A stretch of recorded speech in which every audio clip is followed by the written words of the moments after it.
El Padre Nuestro. La oración que repites sin pensar, la que escuchas en cada iglesia, la que aprendiste de niño. Esa oración no nació como la versión única y verdadera. Es una adaptación, un resumen, un texto reconstruido por comunidades que escribieron sobre Jesús décadas después de su muerte. ¿Sabías que Jesús hablaba arameo? Ni latín ni hebreo clásico. Su idioma era el arameo, el lenguaje que usaba en sus enseñanzas, en sus conversaciones y sí, también en sus oraciones. Y sin embargo, el Padre Nuestro que tú conoces está escrito en griego. No es un error, es una consecuencia de la historia. Los evangelios fueron redactados en griego por comunidades alejadas del contexto original. Adaptaron el mensaje, lo tradujeron y en esa traducción algo se perdió. Algo importante, la oración original. Pero hoy quiero contarte esa historia y al final de este vídeo quiero que escuches conmigo lo que probablemente fue el rezo real. La estructura del Padre Nuestro en arameo, la que se ha reconstruido a través de escritos antiguos orientales, traducciones orales y estudios lingüísticos serios. Cuando lo compares con lo que repites hoy, lo entenderás todo. No es cuestión de fe, es cuestión de lenguaje, y el lenguaje es poder. Antes de escuchar esa oración, necesitas comprender cómo y por qué el cristianismo institucionalizó una versión concreta del rezo. Jesús, después de su muerte, dejó una enseñanza oral. No escribió nada. Fueron sus seguidores quienes décadas después escribieron los evangelios en griego, desde sus propias interpretaciones. Cada comunidad interpretó su versión del rezo. En el siglo IV, el emperador Constantino entendió algo que cambiaría el mundo: que la religión podía ser una herramienta para unificar el imperio. No era cristiano, no se bautizó hasta su lecho de muerte como un acto simbólico antes de partir, pero durante su vida fue el gran patrocinador del cristianismo. ¿Por fe?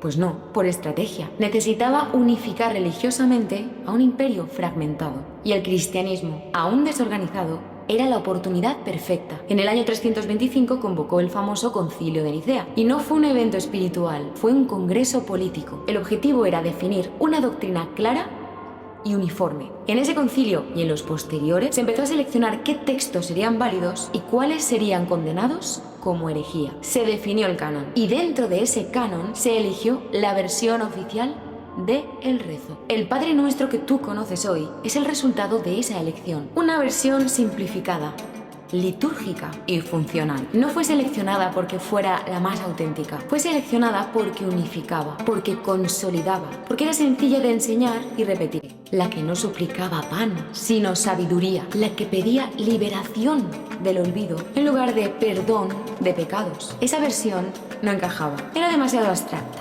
demasiado interior, demasiado difícil de institucionalizar y quedó fuera, no destruida, pero sí olvidada, salvo en algunos rincones del mundo oriental, donde ciertas comunidades conservaron ciertos fragmentos de la versión original del rezo en arameo, no como un manuscrito único, sino como tradición oral, como rezos preservados en iglesias maronitas y siríacas. Y siglos después, lingüistas como Neil Douglas Klotz estudiaron esas fuentes, analizaron el arameo desde la raíz, compararon textos, descifraron las estructuras originales y poco a poco, esa oración perdida fue reconstruida. Hoy podemos escucharla, no como un hallazgo arqueológico literal, sino como una reconstrucción lingüística y espiritual seria. Y cuando la escuches, comprenderás por qué nunca la escuchaste antes. Porque no pide, recuerda, no suplica, afirma. Y un creyente que recuerda quién es, no necesita intermediarios. Por eso esa versión fue silenciada. Y hoy vas a escucharla. Ahora que sabes esto, que entiendes que el Padre Nuestro que has repetido durante años no es una transcripción directa de las palabras de Jesús, sino el resultado de una selección histórica y política, puedes escuchar la oración original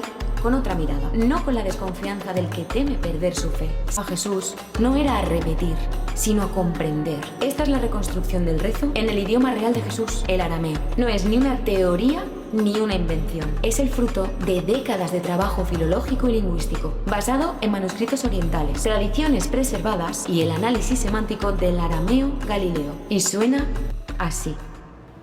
Apundi Bashmaya. Nefsh Kadashmak Tece Malkushak Nehue Sedianak Aikan de Bashmaya Av Bahara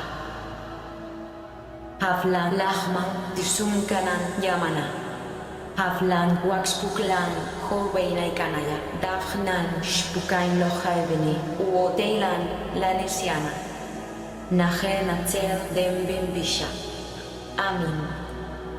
En arameo, Abum no significa solo padre. Es una palabra más rica. Usa el principio masculino, Ab, con el concepto vibracional de la creación, la matriz cósmica, Wum. Su traducción más precisa sería padre, madre del cosmos, la fuente de donde todo surge, la totalidad. Esa es la primera diferencia. Jesús no nombraba un Dios masculino, separado y lejano. Nombraba la totalidad creadora. El rezo continúa. Que tu luz y tu sonido resplandezcan dentro de nosotros. Una invocación interior. No pide un reino que venga desde fuera. Pide que se active dentro. Que recordemos, que manifestemos. Después, danos el pan nuestro de cada día. Pero ese pan no es alimento físico. En arameo, la palabra utilizada se interpreta también como conocimiento, como sabiduría necesaria para continuar. Y más adelante, no se pide perdón como deuda. No hay un lenguaje bancario, como ocurre en la versión griega que habla de deudas. En el rezo original se pide liberación, soltar las ataduras que nos mantienen en el error.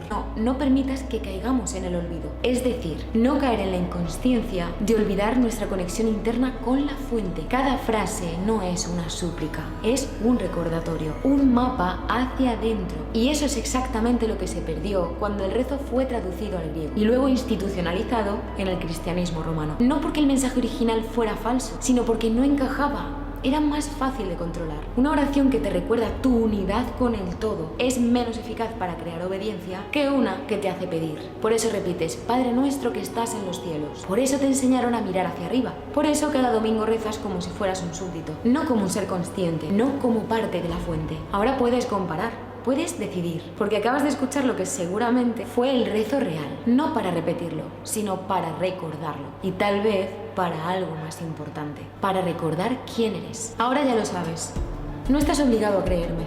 De hecho, suena atópico, pero es que no quiero que me creas. Quiero que lo sientas, porque cuando una verdad resuena, no hace falta defenderla. Simplemente se queda contigo. Y esta verdad es incómoda. El rezo que has repetido durante toda tu vida, el que la Iglesia ha sostenido durante siglos, no es el original, es el funcional, el verdadero Padre Nuestro, el rezo real, el que Jesús probablemente enseñó. No era una petición, era una activación, una invitación a despertar la luz que llevas dentro.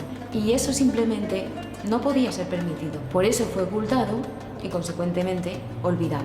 Por eso, hoy, cuando acabas de escucharlo, ya no puedes volver atrás. Ahora que lo sabes, tienes una responsabilidad. Porque el conocimiento, una vez revelado, es llave. Y las llaves no están hechas para esconderse.